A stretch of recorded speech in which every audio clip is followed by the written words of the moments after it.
Pour ce que l'Esprit veut nous donner ce matin, je vais vous inviter à tourner dans le psaume chapitre 119. Nous allons lire à partir du verset 89. Le psaume 119, à partir du verset 89.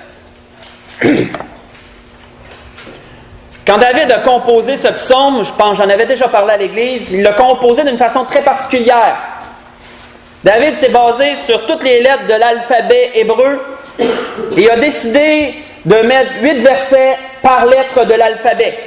C'est pourquoi ce psaume a autant de versets. C'est le psaume le plus long des psaumes de David. Et nous voyons dans cet endroit où nous allons lire, c'est la 12e lettre de l'alphabet hébreu, la lettre Lamed qu'elle s'appelle. Je vous dis ça à titre d'information seulement, ça ne donne rien de plus. Nous voyons qu'à chaque fois que David a composé ces 8 versets en dessous d'une lettre, il y avait toujours une pensée ou deux qui était précise à chaque lettre. C'est un psaume qui est très spécial, qui a été composé d'une façon assez particulière. Nous voyons ici, à partir du verset 89, nous allons lire jusqu'au verset 96. « À toujours, ô Éternel, ta parole subsiste dans les cieux. De génération en génération, ta fidélité subsiste. Tu as fondé la terre et elle demeure ferme. C'est d'après tes lois que tout subsiste aujourd'hui, car toutes choses te sont assujetties. Si ta loi n'avait fait mes délices, j'aurais alors péri dans ma misère. Je n'oublierai jamais tes ordonnances, car c'est par elles que tu me rends la vie. Je suis à toi, sauve-moi, car je recherche tes ordonnances. Des méchants m'attendent pour me faire périr, je suis attentif à tes préceptes. Je vois des bornes à tout ce qui est parfait, tes commandements n'ont point de limite. » Nous allons arrêter là. Nous voyons au travers des Saintes Écritures beaucoup d'hommes, beaucoup de gens décrire Dieu comme un être extraordinaire. Nous voyons beaucoup de gens décrire Dieu comme un être ayant une puissance grandiose, qui ne peut être comparable, un être qui n'est pas comparable à aucun autre de tout ce qu'on peut connaître. Nous voyons que c'est un peu ce que David a dépeint dans cette partie, dans cette 12e lettre de l'alphabet hébreu, la lettre Lamed, c'est un peu ce qu'il a dépeint. La grandeur de Dieu au travers différents points. Et c'était la raison pour laquelle qu'il s'attachait, qu'il désirait s'attacher à lui, à cause de sa grandeur. Mais David avait une autre pensée, et nous allons la voir au travers d'un mot. C'est le dernier verset, le verset 96 que nous avons lu, qui le dit, où il dit « Tes commandements n'ont point de limite ». Nous allons nous arrêter ce matin sur le mot « limite ». Que l'Esprit m'a conduit lorsqu'il m'a démontré ces choses, ce mot m'a interpellé. Et l'Esprit veut développer beaucoup de choses avec ce mot-là, en relation avec Dieu. Nous voyons que lorsque nous regardons selon le dictionnaire, le mot « limite » peut s'appliquer à plusieurs choses. Le mot « limite » peut être une frontière. Si je dis qu'il y a une limite entre, entre l'Église ici, le lieu de culte, et le lieu où on va faire à manger et tout, c'est qu'il y a une ligne, cette porte, entre autres, serait la limite entre les deux. C'est une ligne tracée qui dépeint deux endroits différents. C'est une limite. On peut parler d'une limite aussi comme étant une borne d'une action ou d'une influence. Autrement dit, une fin. Que lorsqu'une chose a atteint sa limite, ça veut dire qu'elle ne peut pas aller plus loin que ça. Sa limite, elle est là. Si je dirais un exemple que les batteries ont une limite de vie limitée, une durée de vie limitée, qu'est-ce que je suis en train de dire? C'est que des batteries, divers genres de batteries, sont limitées dans leur capacité. Certaines ont 12 volts, certaines ont 24 volts, etc. Voyez-vous que le mot limite un peu dans quelle façon qu'il s'applique? Nous voyons ici que David dit que les commandements de Dieu n'ont pas de limite. Qu'avait-il dans sa pensée lorsqu'il a dit cela? Nous voyons qu'à un autre endroit, il dit autre chose qui peut l'expliquer assez bien. Il dit, car, en parlant de Dieu, car il dit, et la chose arrive. Il ordonne et elle existe. Psaume 33, verset 9. Donc, qu'est-ce que David disait? C'est que lorsque Dieu commande quelque chose, lorsqu'il ordonne une chose, il n'y a rien qui peut freiner, qui peut arrêter, qui peut limiter ce que Dieu ordonne. Les commandements de Dieu n'ont pas de limite. D'un point de vue physique, Dieu n'a aucune restriction. S'il dit, la chose est, et c'est ainsi. Rien ne peut freiner cela.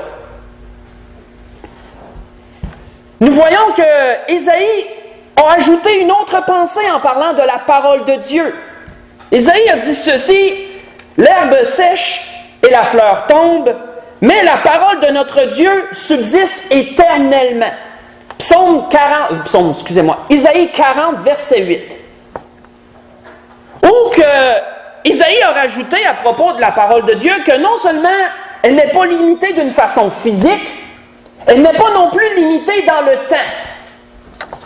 Si je dis que l'humain a une durée de vie limitée, c'est parce qu'à un moment donné, on meurt tous. On n'est pas éternel. Nous ne sommes pas illimités. Nous avons une limite. L'être humain est limité dans plusieurs choses. Limite au point de vue cérébral, limite au point de vue capacité physique, limite dans bien des sens. Mais nous voyons que David apportait premièrement la pensée de cet être grandiose, extraordinaire qui est Dieu. Il disait que sa parole n'a aucune limite. Que ce soit d'un point de vue physique, que ce soit d'un point de vue temporel, il n'y a aucune limite. Si Dieu dit une chose, elle va arriver. Que ce soit d'une façon physique ou que ce soit dans le temps. Rien n'empêche que ce que Dieu ordonne, ce que Dieu dit. Vous pourrez voir cela d'ailleurs, si vous voulez lire pendant la semaine, Matthieu 5 au verset 18, où le Seigneur disait que de tout ce que Dieu a dit au travers des prophètes, il n'y aurait pas un seul iota, un seul trait de lettre qui ne serait pas accompli. Ça nous démontre que peu importe le temps que ça prend, si Dieu a prononcé une chose, elle va arriver, il n'y a pas de limite à cela. J'ai dit Matthieu 5, verset 18. Continuons dans cette pensée. Nous allons voir que l'Esprit veut nous dépeindre quelque chose et il va utiliser cela par après. Donc nous parlons de la parole de Dieu ici. Début. Je vous invite à tourner dans Isaïe chapitre 40. Nous allons aller voir autre chose. Dans le livre d'Ésaïe, chapitre 40. Nous pourrons lire 2 versets. Nous allons commencer au verset 27. Du livre d'Ésaïe, chapitre 40.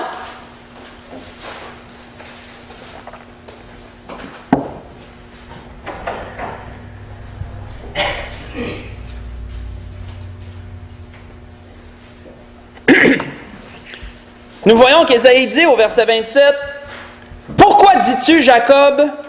Pourquoi dis-tu, Israël? Ma destinée est cachée devant l'Éternel. Mon droit passe inaperçu devant mon Dieu. Ne le sais-tu pas? Ne l'as-tu pas appris? C'est le Dieu d'éternité, l'Éternel, qui a créé les extrémités de la terre. Il ne se fatigue point, il ne se lasse point. On ne peut sonder son intelligence. » Nous allons arrêter là. Nous retrouvons au travers de ce qu'Ésaïe dit 2 autres choses importantes à considérer. Ésaïe nous dit que Dieu ne se fatigue point, qu'il ne se lasse point. Nous voyons que l'apôtre Paul avait dit quelque chose aussi qui pourrait nous aider à comprendre cela. Quelles sont les limites à cela? L'apôtre Paul a dit à l'église d'Éphèse, « Et quelle est envers nous qui croyons l'infinie grandeur de sa puissance, en parlant de Dieu, l'infinie grandeur de sa puissance, se manifestant avec efficacité par la vertu de sa force, disait-il dans Éphésiens chapitre 1, verset 19. » Donc, Ésaïe nous dit, il ne se fatigue pas, il ne se lasse pas. Est-ce que ça a une limite, ça? Est-ce qu'à un moment donné, ça s'estompe? Est-ce que ça l'arrête à un moment donné? L'apôtre Paul renchérit lui en disant, en parlant de l'infinie grandeur de sa puissance. Lorsque nous regardons le mot infini, veut dire qu'il n'a point de limite. C'est ce que le mot infini veut dire, qu'il n'a aucune limite. Donc nous voyons que Dieu dans sa parole n'est pas illimité, n'est pas limité comme nous l'avons vu. Il n'est pas limité d'aucune façon, que ce soit physiquement, que ce soit temporel.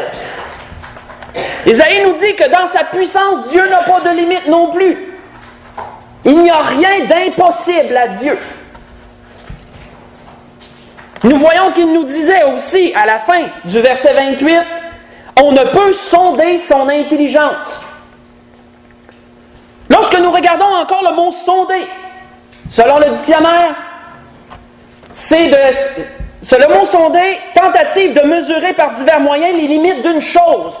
Lorsqu'on sonde une affaire, on essaie de voir la limite, jusqu'où ça va.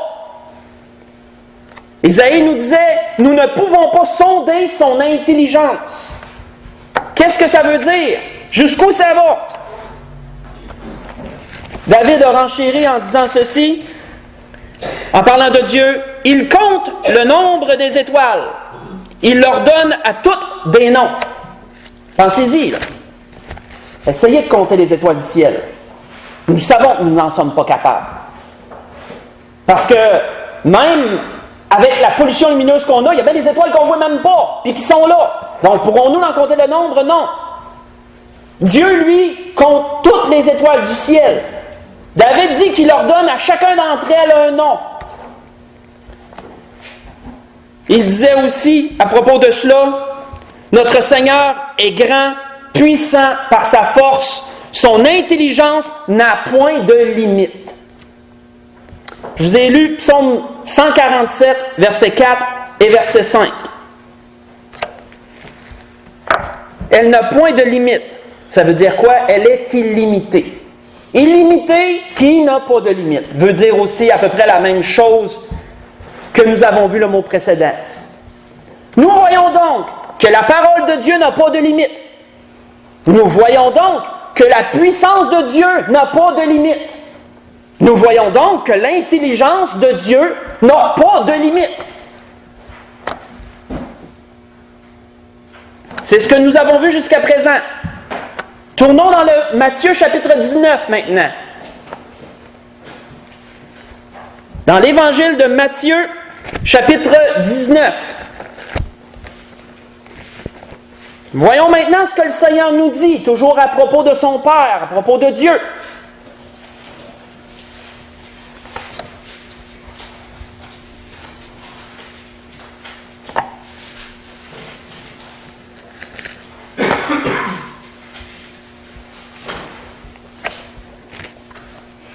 Pour vous mettre dans le contexte, à ce moment-là, un jeune homme riche est allé voir le Seigneur. Le jeune homme riche a demandé au Seigneur ce qu'il fallait faire pour être sauvé. Le Seigneur lui a dépeint les commandements, les 5 derniers commandements des 10, qui démontraient ce que nous devons faire envers les autres, l'amour envers son prochain. Nous voyons que le jeune homme a répondu qu'il avait observé tout cela dès sa jeunesse, qu'il est dit dans un autre évangile.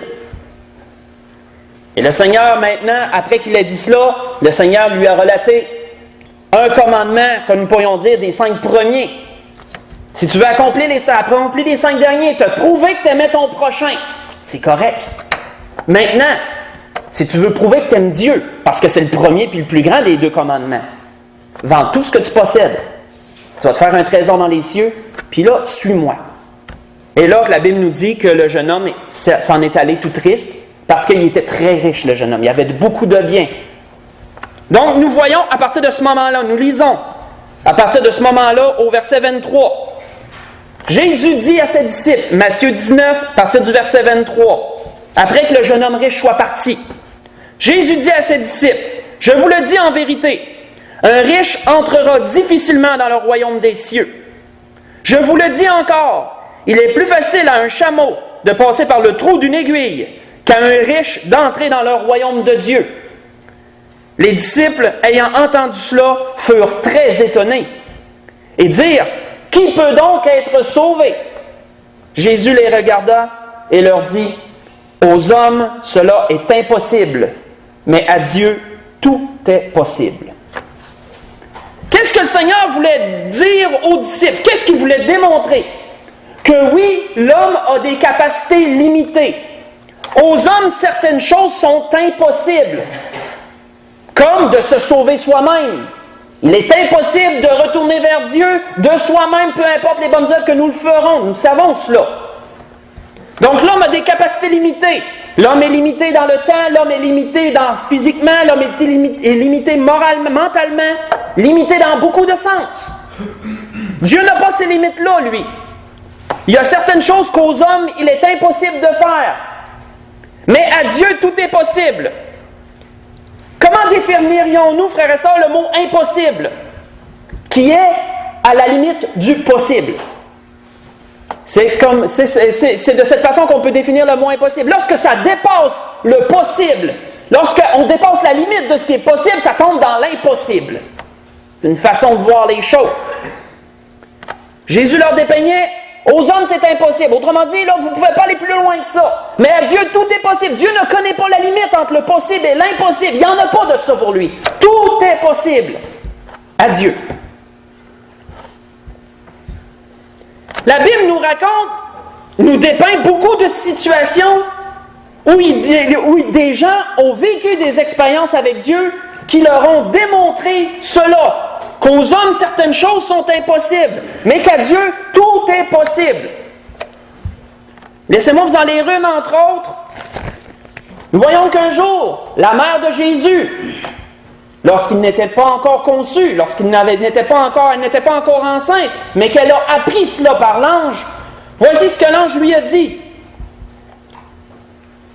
Marie dit à l'ange, comment cela se fera-t-il, puisque je ne connais point d'homme? L'ange venait de lui apprendre qu'elle serait enceinte par la vertu du Saint-Esprit. Elle a demandé cette question, comment c'est possible? Je n'ai pas couché, je suis vierge, je n'ai pas couché avec aucun homme. L'ange lui répondit, le Saint-Esprit viendra sur toi, la puissance du Très-Haut te couvrira de son ombre.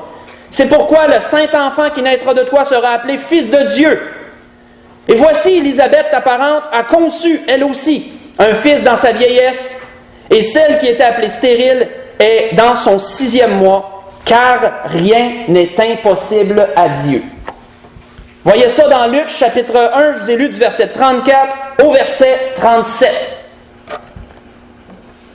Il est dur de concevoir, frères et sœurs, dans nos esprits limités, que pour nous, oui, des choses sont impossibles, ça on le sait, mais c'est difficile à concevoir que pour Dieu, pour cet être extraordinaire, qui n'est pas limité dans sa parole lorsqu'il dit quelque chose, qui n'est pas limité dans sa puissance, qui n'est pas limité dans son intelligence, pour lui, le mot impossible n'existe pas. Il n'y a pas de limite entre le possible et l'impossible. Pour lui, absolument tout est possible. C'est difficile à concevoir dans nos esprits, cela. Nous voyons que Marie l'a vécu, cette expérience. Dieu a montré la grandeur de sa puissance, l'infinie grandeur de sa puissance par Jésus qui l'a envoyé. Jésus a été une manifestation de la grandeur infinie de la puissance de Dieu. Vous voyez ça dans Éphésiens 1 que je vous les ai lus tantôt, verset 18 et verset 19.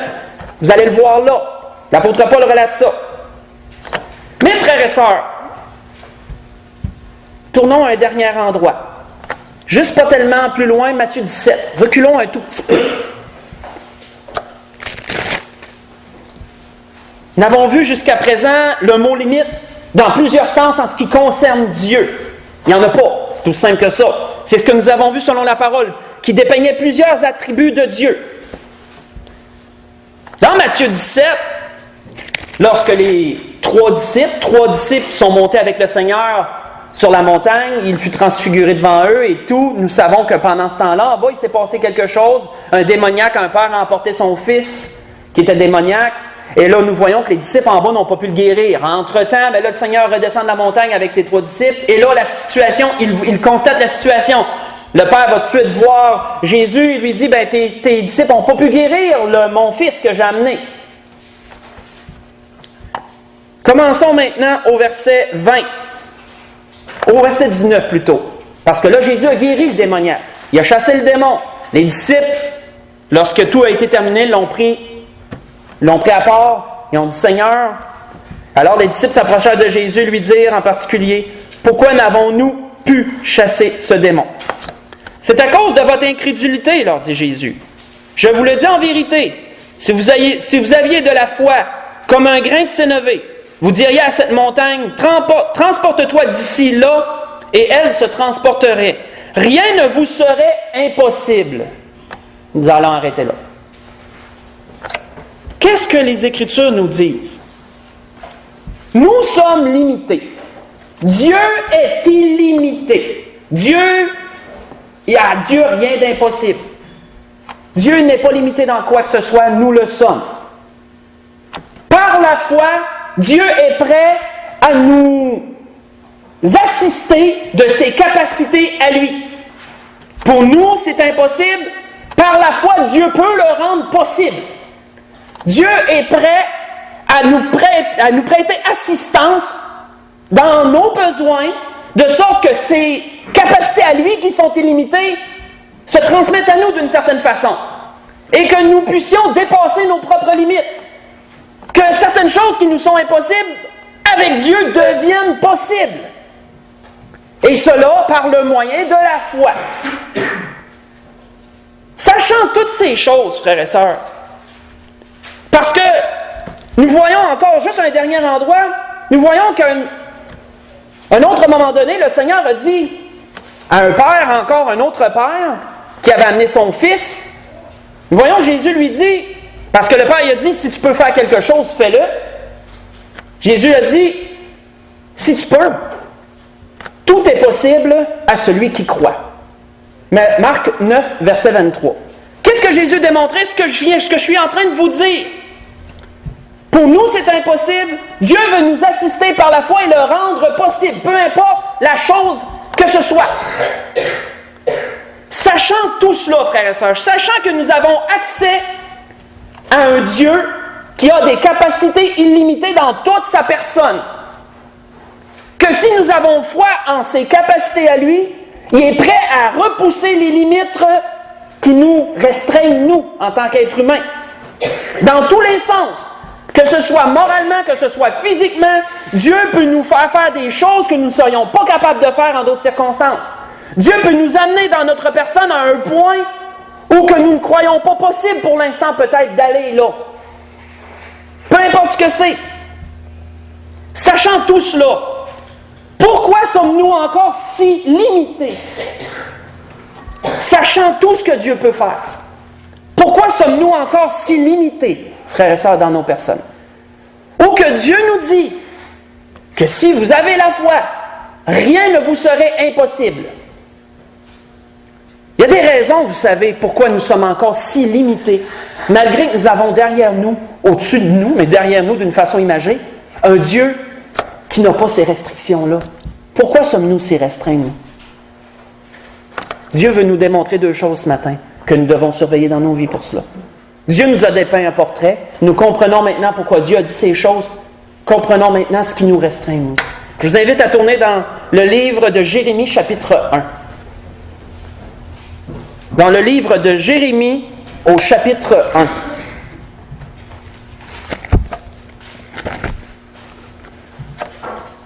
Nous allons voir une situation et nous allons voir une phrase que Dieu a dit à Jérémie qui fait toute la différence. Pour vous mettre dans le contexte du livre de Jérémie, Dieu appelait ce jeune homme qui était très jeune d'âge. La Bible ne nous dit pas quel âge il avait, mais il était jeune. Il le disait lui-même, il se disait un enfant. Il ne devait pas être si vieux. Il ne devait pas être si vieux que ça. Nous voyons que Dieu l'a choisi très jeune. Il l'a appelé à un très grand ministère. Il y avait d'énormes difficultés devant lui. Il serait haï de tout le peuple pour ce qu'il aurait à dire, parce que Dieu n'avait rien de bon à dire à ce moment-là à son peuple. Nous voyons Dieu lui parler à partir du verset 6. Dans les premiers versets, Dieu l'a rassuré. Il dit, avant même que tu étais conçu, quand tu étais encore dans le ventre de ta mère, je te connaissais. Des belles phrases, des belles choses que Dieu lui a dit. Mais nous voyons à partir du verset 6, nous allons lire jusqu'au verset 10. Je répondis, disait Jérémie, « Ô Seigneur, Éternel, voici je ne sais point parler, je suis un enfant. » Et l'Éternel me dit, « Ne dis pas, je suis un enfant. Car tu iras vers ceux auprès de qui je t'enverrai, et tu diras tout ce que je t'ordonnerai. Ne les crains point, car je suis avec toi pour te délivrer, dit l'Éternel. » Qu'est-ce que Dieu lui disait? Toi, tu es limité, moi, je ne le suis pas. C'est moi qui t'envoie. Moi, je suis derrière toi. Fais ce que je te demande, puis mes capacités vont repousser les limites que tu as présentement. Je vais te faire faire des choses que tu n'es pas capable de faire présentement, si tu crois à cela. Puis l'Éternel étendit sa main, toucha ma bouche. Et l'Éternel me dit, « Voici, je mets mes paroles dans ta bouche. » Regarde, je t'établis aujourd'hui sur les nations et sur les royaumes, pour que tu arraches, que tu abattes, pour que tu ruines, que tu détruises. Un enfant allait faire des choses immenses par la parole de l'Éternel. Pour que tu bâtisses et que tu plantes, disait-il finalement. Mais que lui a-t-il dit, frères et sœurs, au verset 7? Ne dis pas « je suis un enfant ». Savez-vous, frères et sœurs, quelle est la plus grande source de limite de notre être? Qu'est-ce qui est la plus grande source de limite en nous? C'est nous-mêmes. Nous sommes notre plus grande limite. Par toutes ces choses qu'on dit. Parfois, quand on dit « je ne suis pas capable de faire ça », quand nous disons, frères et sœurs, une chose, c'est puissant ce qui sort de notre bouche, j'en ai déjà parlé. Dieu a créé toutes choses par la parole. La parole qui sort de notre bouche, frères et sœurs, elle a un grand impact sur nos esprits, sur ce qui nous entoure. La parole est puissante. Certes, nous ne pouvons pas créer une chose par la parole, nous sommes limités. Mais par la parole, il y a bien des choses, par exemple, nous pouvons nous conditionner bien des choses que nous faisons par la parole. Dieu a dit à Jérémie, ne dis pas que tu es un enfant. Combien de fois, frères et sœurs, nous disons certaines choses? Et savez-vous ce qu'on fait? Nous limitons Dieu dans ses capacités. Comprenons ce que l'Esprit est en train de nous dire. Nous limitons Dieu dans ses capacités. Pourquoi? Parce que Dieu nous dit, crois en mes capacités à moi, je vais le faire pour toi. Toi, tu es limité, moi, je ne le suis pas. Mais quand on dit « je peux pas », c'est comme ça, dire à Dieu, s'arrête là. Puis qu'est-ce que Dieu fait? Dieu respecte nos limites. Pourquoi? Parce que c'est nous qui les a mis. C'est pas lui qui les a mis. Si on y aurait laissé à lui, on aurait vu qu'il n'y en a pas.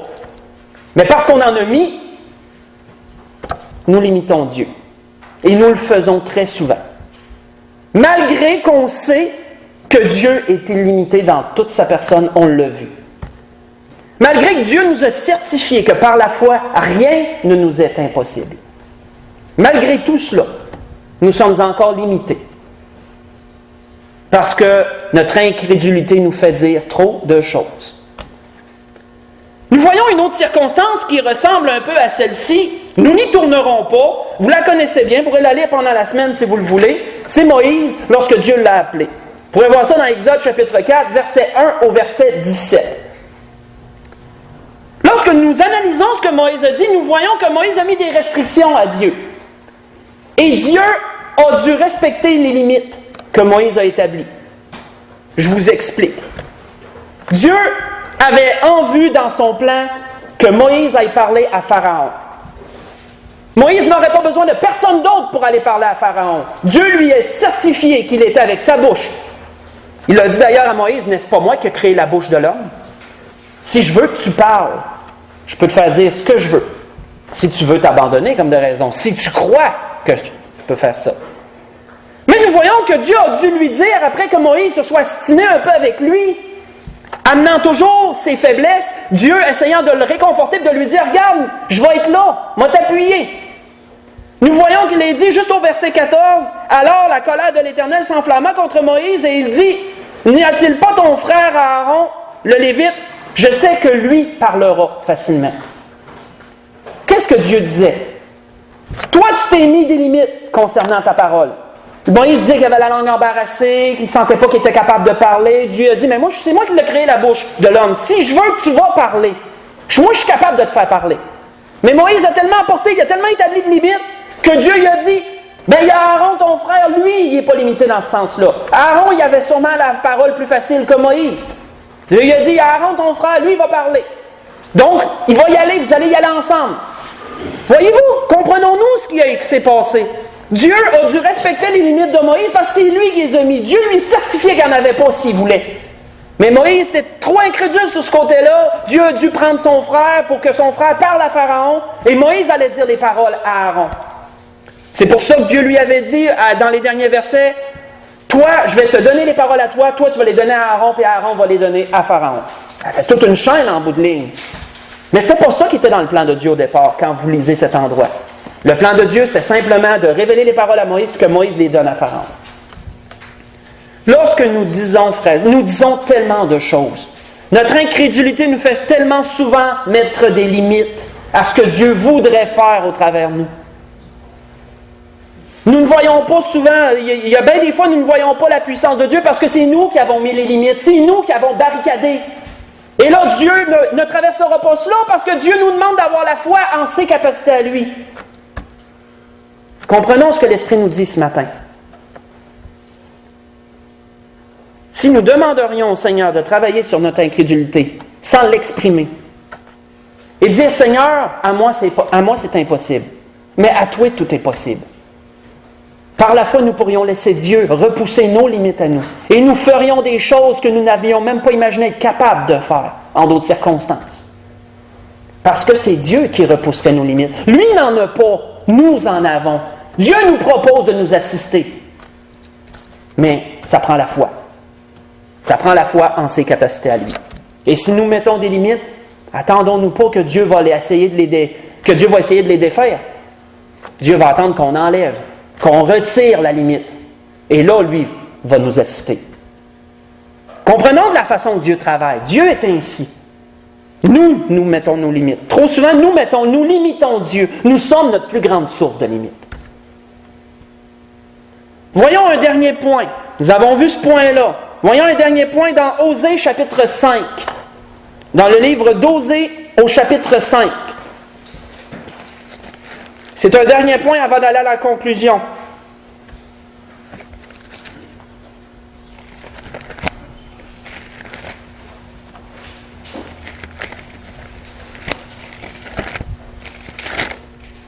Dans le livre de Osée au chapitre 5.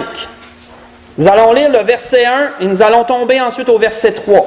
Bon, c'est vrai que le verset 2 n'est pas long. Nous lirons du verset 1 au verset 4. Pour vous mettre dans le contexte d'Osée, encore un prophète qui était du temps d'Israël, pour la portion d'Israël, après qu'il y a eu division dans le royaume, il y avait Juda, Benjamin, il y avait Israël et 10 autres tribus d'un autre bord. Osée est un prophète d'Israël qui avait été envoyé de Dieu pour lui. Je ne vous raconterai pas toute la vie d'Osée, ce ne serait pas nécessaire. Mais le peuple vivait, malheureusement, le peuple se dégradait encore. Et là, Dieu a envoyé cet homme pour les avertir. Nous voyons qu'il leur a dit dans Osée chapitre 5, à partir du verset 1, « Écoutez ceci, sacrificateurs, sois attentifs, maison d'Israël. » Souvenez-vous, frères et sœurs, l'Esprit nous a déjà donné un message à propos d'écouter celui qui parle. Dieu veut parler. Écoutons, Dieu veut parler.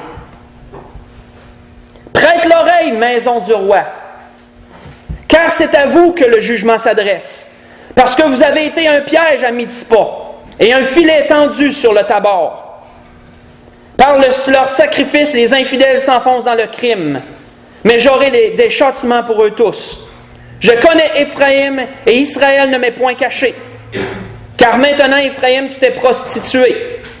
Éphraïm est un mot pour définir Israël en passant. C'était le nom d'un homme dans les temps anciens, mais il définissait Israël. Et Éphraïm, tu t'es prostitué et Israël s'est souillé.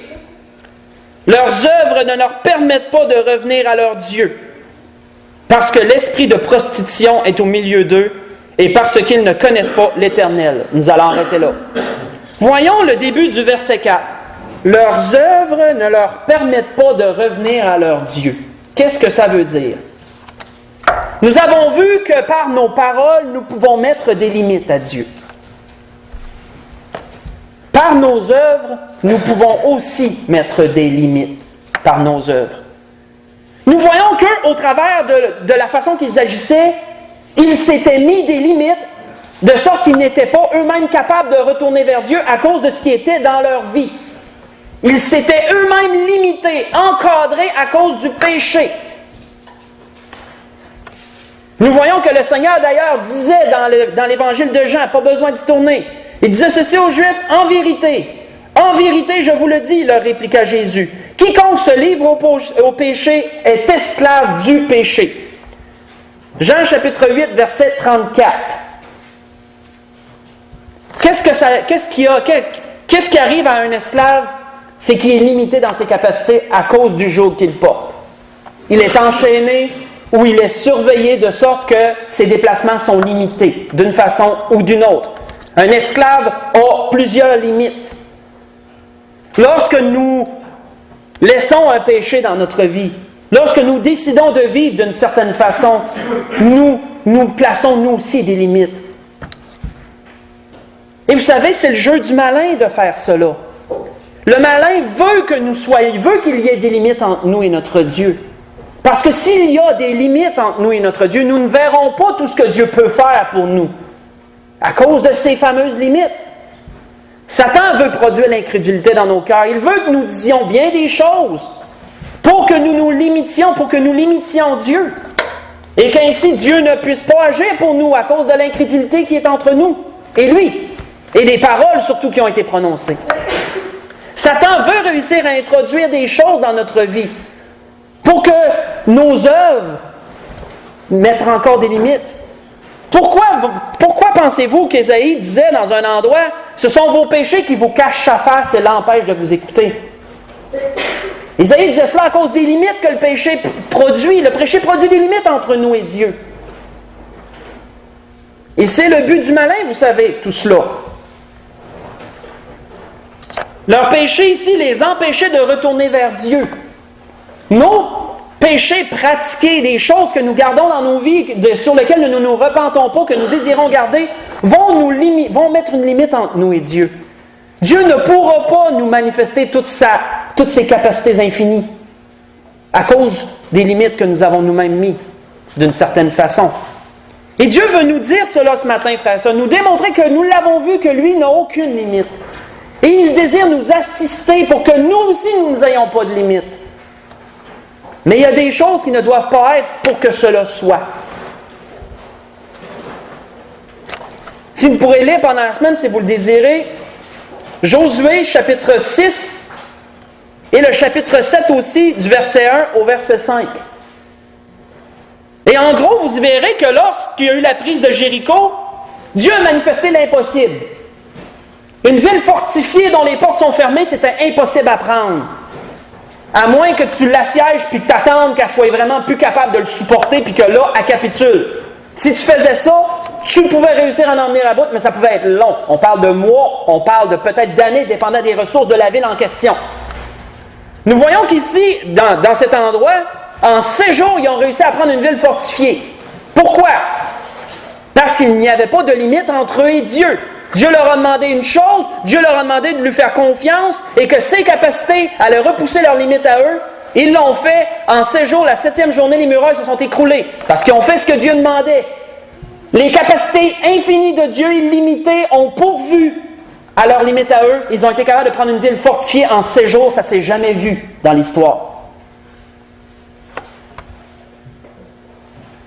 Mais par la suite, lorsque vous lisez le chapitre 7 et que vous voyez qu'il y a un parmi Israël qui avait gardé des choses dévouées par interdit dans sa tente, qui avait caché ça, tout le peuple est tombé en interdit. Ils ont voulu prendre une petite ville qui n'était même pas fortifiée, du nom de Haï. Et même celui qui avait été faire le rapport, qui avait été scruter ça, puis voir ça, il dit fatigue pas tout le peuple, juste 2-3 000, ça va être suffisant. Ils n'ont pas été capables, ils ont dû revirer de bord, puis il y a 36 hommes qui sont morts. Pourquoi? Pourquoi avait-il ces limites tout d'un coup, puis il n'y en avait pas avant? À cause du péché. C'est ce que le péché produit, une limite. Et là, Dieu n'agit pas tant que ça, c'est pas retiré. Une fois que c'est retiré, Dieu agit. Une fois que le péché a été découvert et que là, Akan et toute sa famille ont été tués malheureusement, lapidés, ils ont été enlevés du milieu d'Israël, le péché a été effacé, la transgression a été effacée. Maintenant, Dieu leur a dit, allez prendre la ville, là je vous la donne. Puis ils ont été capables de la prendre. Ça démontre un peu ce que Dieu nous dit ce matin, ça. Trop souvent, frères et sœurs, nous sommes notre source de limites. Nous mettons nous-mêmes des limites entre nous et Dieu. Et Dieu ne veut pas cela. Dieu veut nous prouver qu'il est capable de tout faire et qu'il n'y a aucune limite à ses capacités. Il veut nous le démontrer. Il veut nous assister dans tout cela. Mais il ne veut pas qu'on dise qu'on n'est pas capable de faire ci ou de faire ça. Dieu ne veut pas qu'on dise ça. Parce que c'est de le limiter lui lorsqu'on dit ça. Si on dit, moi je ne suis pas capable, mais toi Dieu, je sais que tu es capable. Tu vas le faire. Tu vas remplir mon incapacité. Ça va faire toute la différence. Mais si vous êtes capable d'affirmer simplement « je ne suis pas capable, je ne le ferai pas », bien vous venez de mettre vos propres limites. Vous ne serez pas capable et vous ne le ferez pas. Nous avons vu que nos œuvres aussi peuvent mettre des limites. Si nous vivons d'une certaine façon, nous limitons. Si nous vivons contre ce que Dieu nous demande, volontairement, consciemment, sans repentance, nous mettons une limite entre nous et Dieu. Et Dieu ne peut pas travailler comme il le voudrait. Ce sont les deux points que l'Esprit voulait nous donner ce matin à surveiller. Nous avons vu comment la parole nous décrit que Dieu est illimité en toutes choses. Autant dans sa parole, dans ses capacités, dans sa puissance, dans son intelligence. La Bible est claire. Dieu démontre aussi qu'il désire mettre ça à notre service. Par la foi, rien ne vous sera impossible. Tout est possible à celui qui croit, disait le Seigneur. Maintenant, la balle est dans notre camp, c'est à nous. De ne pas imposer des limites à Dieu, par la parole ou par le geste. Pour la conclusion, je vous invite à tourner dans 1 Jean chapitre 5. Dans le livre de Jean, le premier livre de Jean, 1 Jean chapitre 5, nous allons lire le verset 4.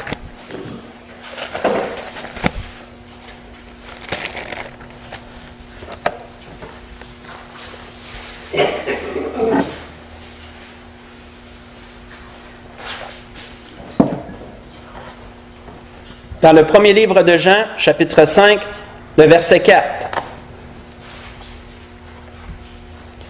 Où Jean dit « Car tout ce qui est né de Dieu triomphe du monde. Et la victoire qui triomphe du monde, c'est notre foi. » Par la foi, frères et sœurs, Dieu nous donne accès à ses capacités à lui. Le monde veut nous restreindre de bien des façons. Satan veut nous restreindre au travers le monde de bien des façons. Satan veut introduire bien des choses dans nos vies parce qu'il veut nous limiter, il veut mettre une limite entre nous et Dieu. Jean disait que c'est la victoire qui triomphe du monde, la victoire qui triomphe de notre propre chair, de nos propres limites, des limites que le monde veut nous imposer. Quand quelqu'un te dit « tu ne seras pas capable de faire ça », qui parle au travers de lui souvent? C'est le malin qui parle au travers de lui. Essaye pas, tu ne seras pas capable de faire ça, ou d'aller loin, ou d'aller plus loin que ça, ou quoi que ce soit. La victoire qui triomphe du monde, c'est notre foi, frères et sœurs. Dieu nous assure qu'il veut nous assister. Et c'est à nous d'aller vers lui et de ne pas mettre de limite entre lui et nous. C'est la grâce que je nous souhaite à tous. Levons-nous pour le dernier cantique.